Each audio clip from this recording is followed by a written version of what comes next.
क्या आपने कभी ज़िंदगी में किसी पर इतना भरोसा किया है कि आपको लगा हो कि वो आपकी हर मुश्किल में मदद कर सकते हैं?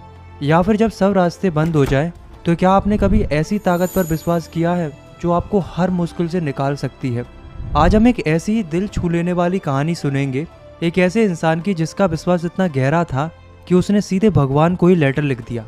नमस्ते दोस्तों, मैं हूँ राहुल रावत और आज हम क्लास 10th इंग्लिश का एक बहुत ही खास चैप्टर पढ़ेंगे जिसका नाम है अ लेटर टू गॉड, जिसे लिखा गया है जी.एल. फोंसेस के द्वारा। ये कहानी हमें सिखाती है फेथ यानी कि भरोसे की असली ताकत क्या होती है और कैसे मुश्किल वक्त में इंसानियत एक दूसरे के लिए एक सहारा बन जाती है। तो चलिए इस अनोखी कहानी को ध्यान से सुनते हैं। हमारी कहानी का हीरो है लेंचो, एक ईमानदार किसान जो एक छोटी सी पहाड़ी के ऊपर रहता है।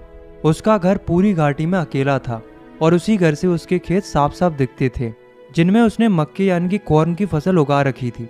खेतों में फूल भी खिले हुए थे जो एक अच्छी फसल का इशारा कर रहे थे। लेंचो को अपने खेत की गहरी समझ थी, हर पेड़ हर पौधा जैसे उसका अपना था। उसे पता था कि अब उसकी फसल को सिर्फ एक चीज की जरूरत है, जो कि है बारिश। चाहे जोर की हो या सिर्फ हल्की सी बूंदाबांदी ही सही, लेकिन बारिश जरूर होनी चाहिए।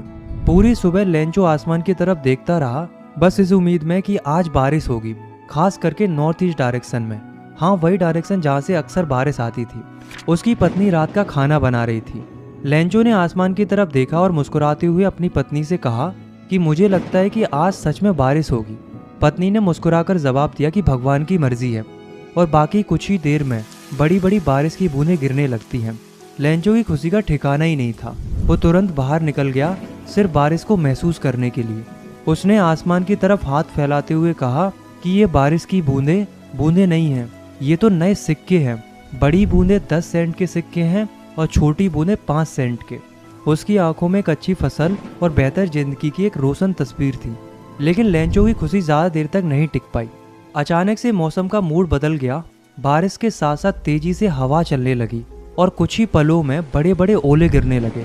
वो ओले बिल्कुल नए चांदी के सिक्कों जैसे चमक रहे थे। बच्चे तो खुशी से उन्हें इकट्ठा करने के लिए तुरंत बाहर दौड़ पड़े। लेंचो के लिए ये कोई खुशी की बात नहीं थी। उसने चिंता भरी नज़र से आसमान की तरफ देखा और दिल ही दिल में सोचा, उम्मीद है ये जल्दी ही रुक जाएगा। लेकिन किस्मत ने उसकी बात नहीं सुनी। ओले गिरते ही रहे। 1 घंटे तक लगातार खेत पर, घर पर, छत पर, आसपास की पहाड़ियों पर और सबसे ज़्यादा उसके मक्के के खेत पर। पूरा खेत सफ़ेद चादर से ढक गया था, जैसे किसी ने नमक बिछा दिया हो। और फिर जब ओले गिरना बंद हुए तो लेंचो के चेहरे पर गहरी मायूसी छा गई। उसकी आंखों के सामने उसका पूरा खेत बर्बाद हो चुका था। मक्के के एक भी पत्ते पर कुछ नहीं बचा था। फूल झड़ चुके थे और